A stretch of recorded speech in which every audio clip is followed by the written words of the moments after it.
नमस्कार साथियों, study battle YouTube channel में एक बार आपका फिर से स्वागत है। पिछले वीडियो में जैसा कि हमने डीएलएड फोर्थ सेमेस्टर के जो साइंस से रिलेटेड इंपॉर्टेंट क्वेश्चंस हैं, इंपॉर्टेंट मतलब जो पिछले ईयर में, लास्ट ईयर या प्रीवियस ईयर में आए हुए हैं, उन क्वेश्चंस को हमने डिस्कस किया था। उसी सीरीज़ में हम आज कुछ और क्वेश्चंस को डिस्कस करेंगे।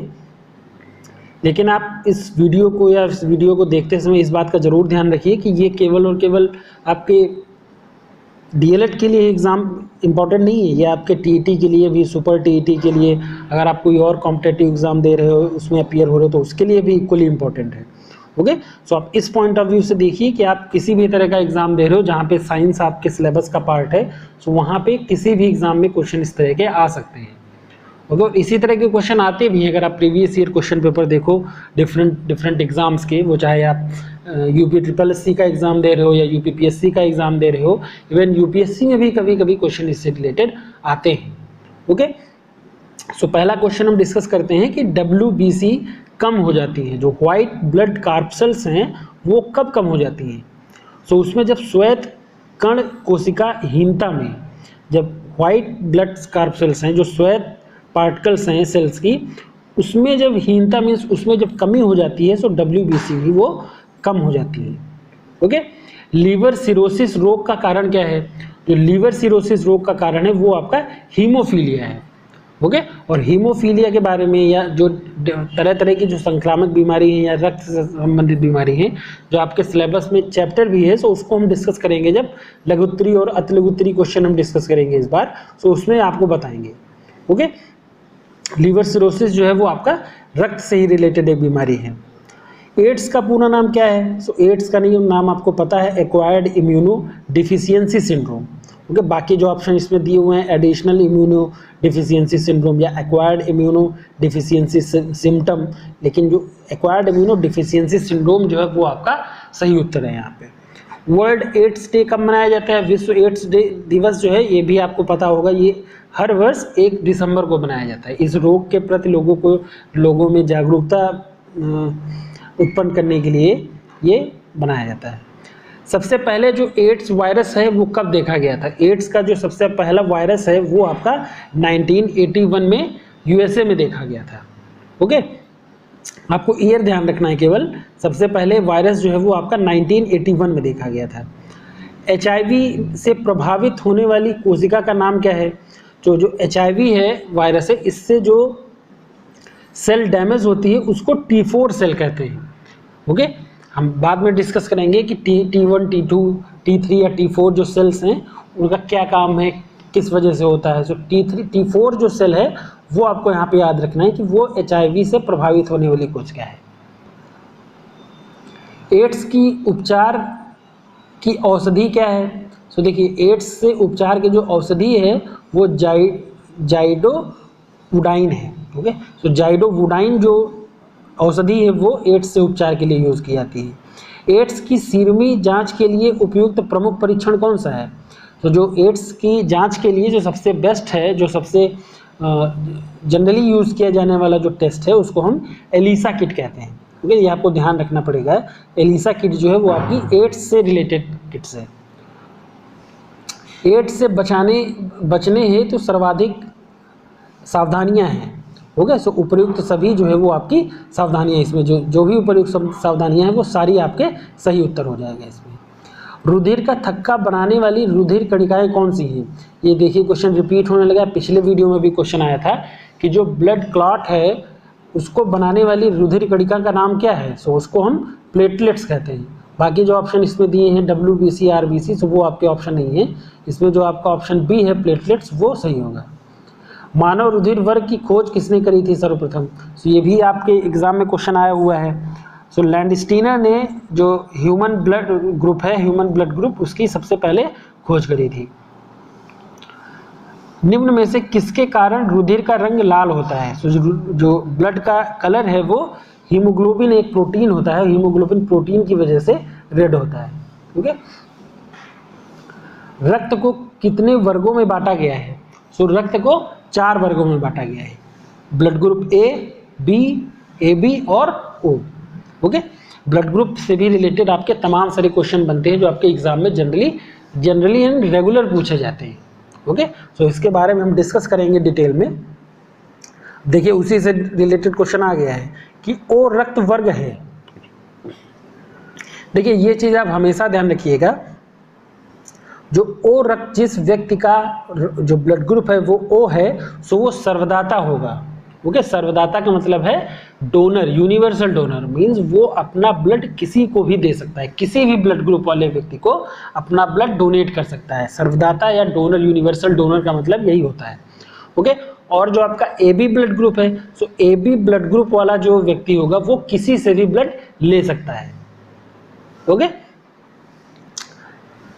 रक्त की संरचना के मुख्य अवयव कौन कौन से हैं? जो ब्लड की स्ट्रक्चर है, जो ब्लड का स्ट्रक्चर है, उसमें जो आपकी ब्लड सेल्स हैं, वो चाहे ब्लड सेल्स आपकी ब्लड कार्पसेल्स या ब्लड सेल्स जिसको हम कहते हैं, सो आपकी चाहे व्हाइट WBC हो या RBC हो, प्लस जो रुधिर प्लाज्मा है। अभी आपने कोविड के टाइम पे ये सुना होगा कि ज़्यादातर पेशेंट्स को प्लाज्मा की ज़रूरत पड़ती थी। प्लाज्मा का मतलब ये है कि ऐसा कोई इंसान जो उस डिजीज से, जैसे कोविड से था, तो कोविड से अगर वो रिकवर हो चुका है, कोविड पॉजिटिव हुआ, उससे रिकवर हो गया, सो उसके अंदर वो एंटीबॉडीज डेवलप हो गई। सो उस एंटीबॉडी को किसी दूसरे इन्फेक्टेड पर्सन में लेने के लिए जो है वो प्लाज्मा डोनेट करना पड़ता था। ओके, सो ये आपने इस समय न्यूज़ में काफ़ी देखा होगा। सो जो ब्लड की स्ट्रक्चर है, ब्लड के स्ट्रक्चर में आपका WBC RBC जिसको हम रक्त कणिकाएं कहते हैं वो भी होती हैं, और जो ब्लड प्लाज्मा है वो भी होता है। ओके, सो आ एवं बा दोनों आपका उत्तर सही होगा। अगर आप पढ़ के नहीं गए होगे, रिवाइज करके नहीं गए होगे, सो आप रक्त कणिकाओं को ही टिक करके आ जाओगे। ओके, सो ये आपका प्लाज्मा भी इसमें इंक्लूडेड है। जो ब्लड के कार्य कौन कौन से हैं? सो ब्लड के जो काम है वो है आपके हार्मोन्स का संवहन, जो हार्मोन्स है उनका कन्वेक्शन, तापक्रम जो टेम्परेचर है उसको कंट्रोल करना, पोषक पदार्थों का संवहन जो आपके न्यूट्रिएंट एलिमेंट्स हैं उनका जो कन्वेक्शन करना। सो ये आपके रक्त के कार्य हैं। सो तीनों ऑप्शन जो हैं, हार्मोन का संवहन, तापक्रम नियमन और पोषक पदार्थों का संवहन, से ये आपके तीनों जो हैं वो उपयुक्त, तो सभी आपका सही उत्तर होगा यहाँ पे। देखिए फिर यहाँ पे क्वेश्चन आया हुआ, भारत में एनीमिया के कारण कौन कौन से हैं? गरीबी जिसको पॉवर्टी, गंदा रहन सहन, ओके, और अनअवेयरनेस या अज्ञानता। RBC की जीवन अवधि कम हो जाती है। RBC जो रेड ब्लड कार्पसेल्स है उसकी जीवन अवधि किस रोग में कम हो जाती है? सो वो थैलेसीमिया एक रोग होता है, उसमें कम हो जाती है। ये हमने पिछले वीडियो में भी आपको बताया था कि आपके जो सिलेबस है 4th सेमेस्टर का साइंस का, DLED का, उसमें आपके रक्त से रिलेटेड बीमारियों से नाम से एक चैप्टर है। ओके, सो उसमें आपका हेपेटाइटिस है, थैलेसीमिया है, एनीमिया है। ओके, सो इस तरह से आपके जो क्वेश्चंस आते हैं उसको हम एक वीडियो में अलग डिस्कस करेंगे, जो आपका थोड़ा डिस्क्रिप्टिव टाइप होगा। यहाँ पे जो ऑब्जेक्टिव टाइप क्वेश्चन आपसे पूछे जाते हैं उसको हम डिस्कस कर रहे हैं। रक्त का थक्का बनने की प्रक्रिया धीमी हो जाती है। सो जो हीमोफीलिया, जिस व्यक्ति को हीमोफीलिया की बीमारी होती है, उसमें जो रक्त का जो ब्लड का क्लॉट है वो बहुत देर में जमता है। ब्लड का क्लॉट जमने में जो नॉर्मल टाइम लगता है वो 7 से 8 मिनट का, 8 मिनट से ज़्यादा का टाइम नहीं लगना चाहिए। लेकिन जो व्यक्ति हीमोफीलिया से ग्रसित होता है उसको रक्त का थक्का बनने में काफ़ी ज़्यादा टाइम लगता है। ओके, लगभग 40 से 45 मिनट। अगर 40 से 45 मिनट किसी का ब्लड समझिए बहता रहेगा तो उसके ब्लड कितना कम हो जाएगा। ओके, सो ये बीमारी जो है वो आपकी रक्त का थक्का बनाने की जो प्रोसेस है उसको धीमी कर देती है, जिसका नाम इसको हम क्या कहते हैं? हीमोफीलिया। ओके, बाकी आपका थैलेसीमिया है, एनीमिया है, श्वेत रक्त कणिकाएं हैं, ये भी जो ऑप्शन में दिए हैं, लेकिन जो आपका हीमोफीलिया है वो यहाँ पे आपका सही उत्तर होगा। नेक्स्ट कह रहा है आवेश कितने प्रकार के होते हैं? आवेश जिसको हम चार्ज कहते हैं, सो वो आपके 2 तरह के होते हैं, धनावेश और ऋणावेश, पॉजिटिवली चार्ज्ड और निगेटिवली चार्ज। चुंबक द्वारा आकर्षित होता है। देखिए मैंने पिछले वीडियो में भी आपको बताया था कि सबसे ज़्यादा जो चुंबकत्व होता है, चुंबकीय प्रॉपर्टी गुण होता है, वो आपका लोहे में होता है। ओके, जो लोहे का बुरादा है, ऑब्वियस है लोहे से बनी कोई भी चीज़, वो चाहे ठोस फॉर्म में हो या बुरादे फॉर्म में हो, मतलब टुकड़े फॉर्म में हो, तो वो आपकी सब लोहे से आकर्षित हो जाएगी। अचुंबकीय पदार्थ कौन सा है? अचुंबकीय पदार्थ का मतलब है जिसमें चुंबकत्व का गुण नहीं पाया जाता है, सो वो आपका सोना है। ओके, मैंने पिछले वीडियो में आपको बताया था कि लोहे के अलावा भी कुछ ऐसी धातुएं हैं जो चुंबक को चुंबक की तरह व्यवहार करती हैं।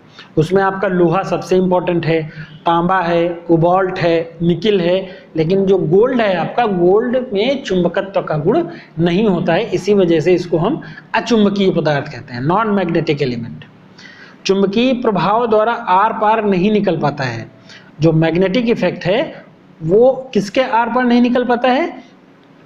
तो वो लोहे की चादर के आर पार नहीं निकल पाएगा, क्योंकि वो चुंबकीय पदार्थ है, मीन्स उसमें मैग्नेटिज्म का गुण है, इस वजह से जो प्रभाव है वो थ्रू एंड थ्रू मीन्स आर पार नहीं निकल पाता है। बाकी आपका कांच की पट्टी है, कागज है, लकड़ी के तख्ते हैं, उसमें से जो आर पार आपका चुंबकीय प्रभाव वो क्रॉस हो जाएगा। चुंबकीय पदार्थों को कितने प्रकार से चुंबकित किया जा सकता है? तो चुंबकीय जो मैग्नेटिक एलिमेंट्स हैं उनको हम दो तरीके से मैग्नेटाइज कर सकते हैं, उनको हम दो तरह से चुंबकित कर सकते हैं। अब वो कौन कौन से हैं वो जो हम लघुत्तरी क्वेश्चन डिस्कस करेंगे तो उसमें आपको बता देंगे। चुंबक को कितने भागों में विभक्त किया जाता है? तो चुंबक को 3 भागों में विभक्त किया गया है। ओके, दैनिक जीवन में प्रायः कितने प्रकार की विद्युत धारा का प्रयोग होता है? सो जो नॉर्मल डेली लाइफ है उसमें जो विद्युत धारा है वो दो तरह से, एक तो आपका प्रत्यावर्ती धारा और एक दिष्ट धारा, जिसको हम अल्टरनेटिंग करंट और डायरेक्ट करंट कहते हैं, एसी और डीसी। विद्युत धारा का मात्रक क्या है? जो इलेक्ट्रिक करंट है उसका जो मात्रक है, ये भी आपका क्वेश्चन रिपीट हुआ है, पिछले वीडियो में भी आया था। तो मैं पहले भी बता चुका हूँ कि क्वेश्चंस आपके रिपीट होते ही होते हैं। ओके, सो जो इलेक्ट्रिक करंट है उसका जो मात्रक है वो आपका एम्पियर है। वो किस सिस्टम में है? वो आपका इंटरनेशनल सिस्टम में जो मात्रक है वो आपका एम्पियर है। विद्युत धारा के ऊष्मीय प्रभाव का उपयोग क्या होता है? सो विद्युत धारा का ऊष्मीय प्रभाव का मतलब है कि जैसे आपने किसी चीज में इलेक्ट्रिक जो विद्युत धारा है, इलेक्ट्रिक करंट फ्लो करी, तो उसमें हीट उत्पन्न हुई। जैसे आप प्रेस देखते हो, प्रेस में क्या होता है? प्रेस में आप इलेक्ट्रिक करंट देते हो तो उसमें वो हीट में कन्वर्ट कर देता है। जो आपका माइक्रो ओवन होता है उसमें भी आप इलेक्ट्रिक करंट देते हो, हीट में कन्वर्ट कर देता है। ओके, आपका जो गीज़र है, ओके, और आपका इसी तरह के और भी जो इंस्ट्रूमेंट्स हैं वो आपके इलेक्ट्रिक करंट को हीट इफेक्ट में कन्वर्ट करते हैं। ओके, सो फ्यूज में भी ऐसे ही होता है। विद्युत ऊर्जा मापने का यंत्र कौन कौन सा है? सो विद्युत ऊर्जा मापने का जो यंत्र है वो आपका वाट घंटा मीटर है। ओके, वोल्ट मीटर से आप विभव नापते हो। किस सेल को पुनः आवेशित किया जा सकता है? वैसे जो सीसा संचायक सेल होती है, जो लेड संचायक सेल है, उसको हम पुनः दोबारा से आवेशित कर सकते हैं। बाकी आपके जो वोल्टीय सेल है, डैनियल सेल है या शुष्क सेल है, वो आपका सही उत्तर नहीं है। जो सीसा संचायक सेल है वो आपका यहाँ पे सही उत्तर है। सो ये आपके साइंस से रिलेटेड कुछ और क्वेश्चन हुए। ओके, काफ़ी इंपॉर्टेंट क्वेश्चंस रहेंगे आपके लिए अगर आपने एक बार रिवाइज कर लिया ढंग से। सो अगर आपके एग्जाम में कभी भी क्वेश्चन आएगा सो आप इसको कर लोगे। ओके, नेक्स्ट वीडियो में हम कुछ और क्वेश्चन के साथ मिलेंगे। Thank you.